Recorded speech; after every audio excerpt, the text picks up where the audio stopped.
갈등 논란, 다양한 이야기가 나오고 또 전망 또한 갑론을박입니다. 자, 그래서 짚어볼 사실관계들이 좀 많은데요. 하나씩 좀 따져보겠습니다. 한동훈 비대위원장은 이른바 억울한가, 사당화를 정말 했는가, 이거에 대한 사실관계인데요.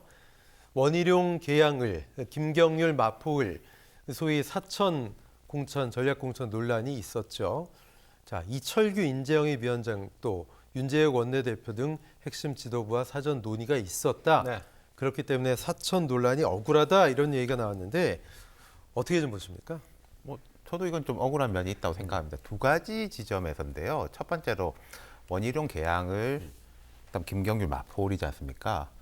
이 지역구가 예컨대 강남이나 영남 같이 국민의힘에서 경쟁이 막 높은 지역이고 조금 나하고 친한 사람 보내주면은 그 사람이 이제 좀 손쉽게 당선될 수 있는 지역이라면은 네. 그럴 수가 있겠는데 계양을 하고 마포울은 계양을 같은 경우에 다 아시다시피 이재명 대표 그 앞에는 송영길 전 대표 쭉 민주당이 엄청난 텃밭이고 마포울 같은 경우에도 최근에 국민의힘이 서울시장 선거라든지 대통령 선거에서는 서울에서 좀 우세했는데도 불구하고 좋지 않고 총선 기준으로 치면은 뭐 계속 밀려왔던 그렇죠. 험지 중에 험지라고 꼽힌 곳이기 때문에 이 험지에다가 뭐 내가 가까운 사람을 보낸다?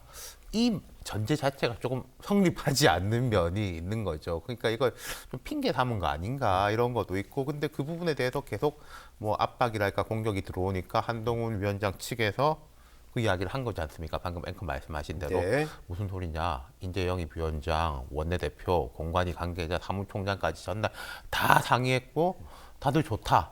아니 그럼 어려운데 원희룡, 김경률 정도면은 정말 괜찮은 사람 나간다는 게 대단한 거 아니냐? 잘했다. 라는 이야기를 들은 것까지도 뭐 이걸 폭로라고 해야 될지 드러냈다고 해야 될지 모르겠지만은 이렇게 드러내 버린 거죠. 그럼 여기에 대해 가지고 뭐 그럼에도 불구하고라고 한다면은 계양을의 윤영선 위원장이라고 계시고 그다음에 지난번에 이재명 대표한테 졌죠. 그렇죠. 마포울의 김성동 위원장이라고 계시고 김수환 전 의장 아들. 예, 아드님. 그러니까 이분들이 이제 몇 번 출마한 지역 밀착형 정치인들인데 근데 이분들이 말하자면은 무슨 친윤이라고 불릴 분도 아니고 김성동 그렇죠. 전 위원장은 친유 윤이 아니라 니은을 빼서 친유로 이렇게 분류돼서 이제 국민의힘 주변에서는 아니 솔직히 말해서 지금 이 공격하는 사람들이 이 두 사람 이름이라도 며칠 전까지 알았겠냐라는 식으로 반박을 하고 있으니까 그렇다면은 큰 갈등 요인 중에서는 이른바 사천 부분보다는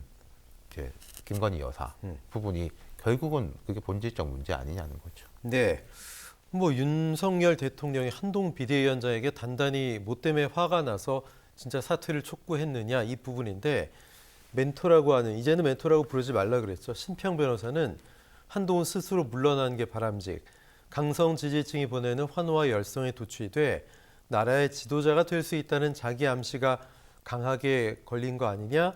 이현주 전 의원은 한동훈 취임 한 달이 지나도록 지지율 변화가 없으니 차별화 쇼를 했을 수도 있다. 소위 연습대련 쇼. 이 기획서는 뭐 이준석 대표도 얘기했습니다만 글쎄요. 이건 어떻게 보십니까? 거기까지 갔을까요?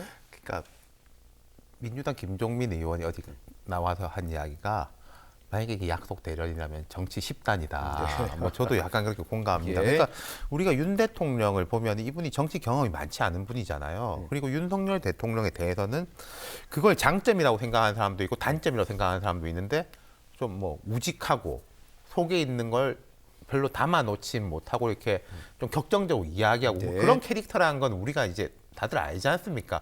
근데 그분이 이런 식으로까지 계획을 짰다.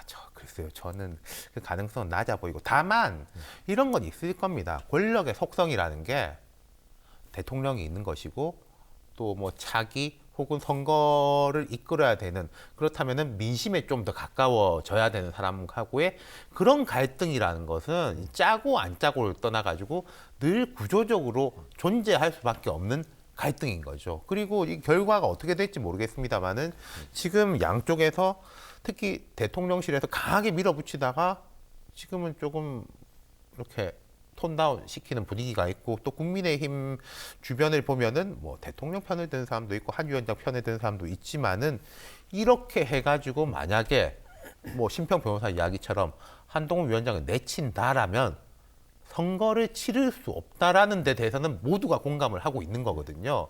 그러니까 이제 약속 대련이냐 아니냐가 중요한 게 아니라 이 두 가지 포인트를 보시면 될 게 신구 권력의 갈등이란 건 늘 있을 수밖에 없다. 그리고 지금 총선이 80일도 채 남지 않은 상황에서 네네. 이게 장기전으로 갈지 안 갈지는 모르겠지만은 총선까지 이게 폭발해버리면은 공멸이다라는 건 또 다들 공감하고 있다. 그건 제가 말씀드릴 수 있죠. 네. 이 논란의 결정적인 트리거 사실은 사천 논란보다는 김건희 여사 관련 특히 결정적으로 김경률 비대위원의 소위 프랑스 혁명, 마리 앙뚜아네트 발언 여기서 촉발된 게 아니냐 이렇게 보는 관측들이 많은데 예. 어떻게 보십니까?